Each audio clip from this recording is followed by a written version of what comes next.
Hello everyone, मेरे channel online study hub में आपका स्वागत है। आज हम पाठ योजना बनाना सीखेंगे और हमारा टॉपिक होगा यातायात के साधन। तो देखिए, शुरुआत करते हैं। पाठ योजना, इसके लिए सबसे पहले हमें लिखना होता है विद्यालय का नाम। जैसे मैंने यहाँ राजकीय प्राथमिक पाठशाला लिख रखा है। आपके विद्यालय का जो गांव का नाम है वो आपको यहाँ पर लिखना है। आगे इस साइड लिख सकते हैं हम कक्षा। तो यातायात के साधन जो है वो हम 3rd, 4th, 5th तीनों क्लासेस में जो है वो हो सकता है। तो यहाँ पर आप अपनी कक्षा के अकॉर्डिंग यहाँ लिख लेना, जो भी आपकी कक्षा हो। अध्यापिका का नाम, यहाँ आपको अध्यापक या अध्यापिका का नाम लिखना है, अपना नाम लिख लीजिए। आगे है विषय, परिवेश अध्ययन का टॉपिक है ये। दिनांक, जो भी डेट जिस दिन भी आपको पढ़ाना है वो आप यहाँ पर लिख सकते हैं।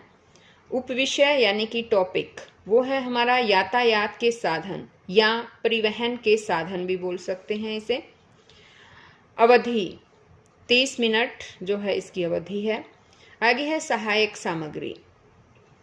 सहायक सामग्री में श्यामपट्ट, चौक, झाड़न, संकेतक, चार्ट इत्यादि ये आते हैं।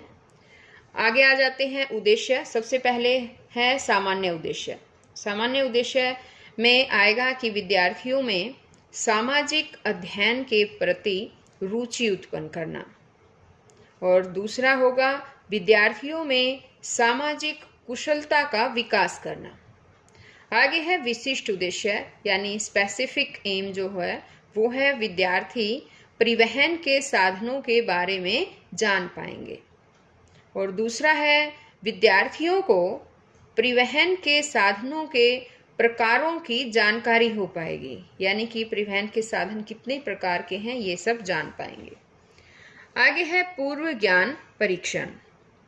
इसमें इस पार्ट में जो है हम इसको 2 पार्ट में डिवाइड कर लेते हैं। एक में आ जाता है अध्यापक या अध्यापिका क्रिया और दूसरा है छात्र छात्रा क्रिया।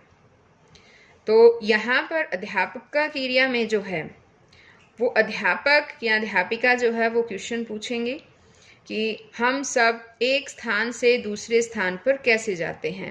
अब इसको जो है बच्चों को बताना होता है, जैसे बस, स्कूटर, बाइक, कार। बच्चे जो है वो इसका आंसर देंगे। आगे अध्यापक पूछता है कि प्राचीन काल में लोग कैसे सफ़र करते थे। फिर बच्चे बता सकते हैं जी बैलगाड़ी से। आगे अध्यापक या अध्यापिका पूछ सकते हैं कि बैलगाड़ी, बस, स्कूटर सब क्या है। तो इसका कोई जवाब नहीं आएगा, ये समस्यात्मक प्रश्न होगा। अब इससे आगे उप विषय की घोषणा होगी, जो हमारा टॉपिक है उसकी घोषणा करनी होती है। बच्चों, आज हम परिवहन के साधनों के बारे में पढ़ेंगे। तो ये यहाँ टॉपिक अनाउंस कर दिया गया है।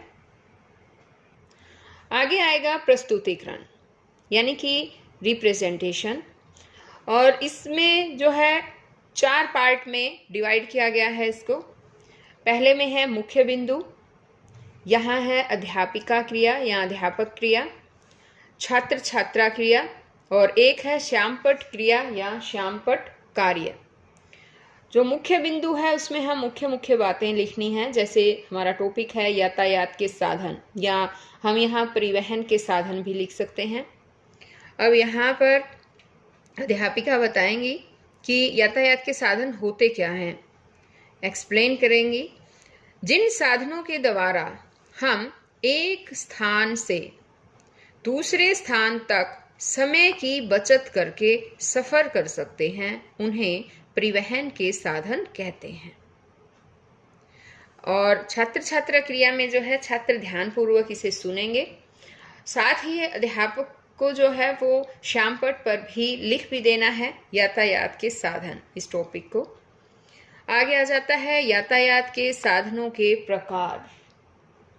अब यहाँ पर अध्यापक जो हैं वो बोलेंगे कि यातायात यानी परिवहन के साधनों को 3 भागों में बांटा जा सकता है। तो यहाँ पर एक तो बच्चों के आगे ये एक्सप्लेन कर देना है कि यातायात को ही परिवहन भी कहा जाता है, और इसके जो साधन है वो उनको 3 भागों में बांटा जाता है। पहला है सड़क मार्ग परिवहन, दूसरा है वायु मार्ग परिवहन और तीसरा है जल मार्ग परिवहन। यहाँ जो है छात्र ये सब अपनी कॉपी में लिखेंगे। अध्यापक को भी ये बातें जो है यहाँ ब्लैक बोर्ड पर लिख भी देनी है। ये देखिए, जैसे यहाँ पर लिख दिया गया है सड़क मार्ग, वायु मार्ग, जल मार्ग परिवहन। अब आगे आता है सड़क मार्ग परिवहन क्या होते हैं, इसको एक्सप्लेन करना है कि सड़क पर चलने वाले परिवहन जैसे बस, स्कूटर, कार आदि। अब इसे जो है श्यामपट्ट पर भी लिखना है, बस, स्कूटर, कार आदि। आगे आता है वायु मार्ग परिवहन। यहाँ अध्यापक को एक्सप्लेन करना है कि वायु मार्ग परिवहन क्या होते हैं। आसमान में उड़ने वाले परिवहन जैसे हवाई जहाज, हेलीकॉप्टर आदि। तो ये बताना है कि ये जो हैं, जो आसमान में उड़ने वाले परिवहन होते हैं वो वायु मार्ग परिवहन कहा जाता है। हेलीकॉप्टर है, जैसे हवाई जहाज है। आगे है जल मार्ग परिवहन, पानी पर तैरने वाले परिवहन जैसे जहाज आदि, जैसे समुद्री जहाज हैं जो पानी में तैरते हैं। ये एक्सप्लेन कर देना थोड़ा और अच्छी तरह से। और श्यामपट्ट पर भी जो है, जो भी पानी पर तैरने वाले परिवहन हैं उनके नाम लिख देने हैं, जैसे है जहाज या समुद्री जहाज भी लिख सकते हैं, नाव, किश्ती आदि। अब इस प्रस्तुतिकरण के बाद आता है पुनरावृत्ति।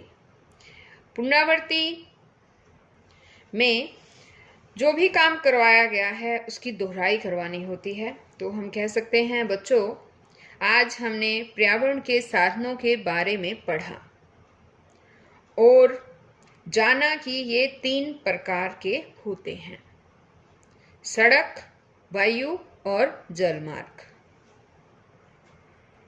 और यहाँ पर इसको थोड़ा एक्सप्लेन भी किया जा सकता है, इनके उदाहरण भी पूछे जा सकते हैं। अब आगे आ जाता है गृह कार्य, होमवर्क बच्चों को जो देना है उस पर आधारित कुछ क्वेश्चन यहाँ लिख रखे हैं। जैसे पहला क्वेश्चन है, परिवहन के साधन क्या होते हैं। दूसरा क्वेश्चन, परिवहन के साधनों के कितने प्रकार होते हैं। अब यहाँ आगे नेक्स्ट क्वेश्चन दिया है कि जलमार्ग परिवहनों के उदाहरण कॉपी में लिखें। तो ये सभी इस तरह से क्वेश्चन जो है वो बच्चों को हम दे सकते हैं और बच्चे इन सभी क्वेश्चंस के आंसर अपनी कॉपी में भी लिखेंगे और याद भी करेंगे। तो ये था हमारा लेसन प्लान यानी कि पाठ योजना, जो यातायात यानी कि परिवहन के साधनों पर आधारित है। आशा है सभी को अच्छी तरह से पसंद भी आया होगा। तो हम फिर मिलेंगे नेक्स्ट लेसन प्लान में, तब तक के लिए बाय।